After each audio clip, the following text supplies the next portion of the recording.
আলুর দম খেতে ইচ্ছা করছে, কোনো রকম ঝামেলা ছাড়াই তোমরা কিন্তু বানিয়ে নিতে পারো আমার এই আলুর দমের রেসিপিটি। প্রথমে কিন্তু আমি আলুগুলো প্রেসারে একটা সিটি দিয়ে নিয়েছি। এবারে জল ঝরিয়ে আলুর খোসা ছাড়িয়ে এর মধ্যে আমি নুন, হলুদ, লঙ্কার গুঁড়ো মাখিয়ে আলুগুলো ভেজে নিচ্ছি। এক্ষেত্রে কিন্তু গ্যাসের ফ্লেমটা হাইতে রেখে দিতে হবে।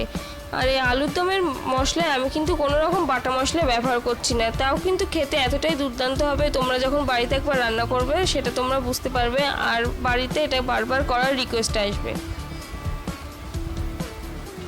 আলুগুলো এভাবে ভাজা হয়ে গেলে এর মধ্যে আমি কিছু মশলা ফোড়ন দেব। এখানে দিয়ে দিচ্ছি গোটা জিরে, তেজপাতা, শুকনো লঙ্কা আর গোটা গরম মশলা। ফোড়ন দিয়ে এর মধ্যে হলুদ, লঙ্কা, জিরের গুঁড়ো আর ধনের গুঁড়ো দিয়ে দিলাম।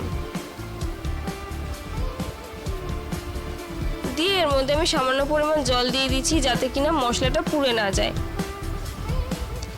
1-2 মিনিট মশলাটা কষিয়ে নেব। কষিয়ে নেওয়া হয়ে গেলে এর মধ্যে আমি স্বাদ মতো নুন দিয়ে দিচ্ছি। স্বাদ মতো নুন দিয়ে চেরা কাঁচা লঙ্কাটা দিয়ে দিলাম। দিয়ে ক্যাপসিকাম কুচানো আর ভেজে রাখা আলুটা দিয়ে মশলার সাথে ভালো করে মিশিয়ে নেব। মিশিয়ে নেওয়া হয়ে গেলে আমি গরম জল দিয়ে ব্যবহার করছি এই রান্নাটায়। এবং গরম জল দিয়ে দিলাম। গরম জল দেওয়ার পর এখানে আমি স্বাদ মতো একটু চিনি দিয়ে দিলাম।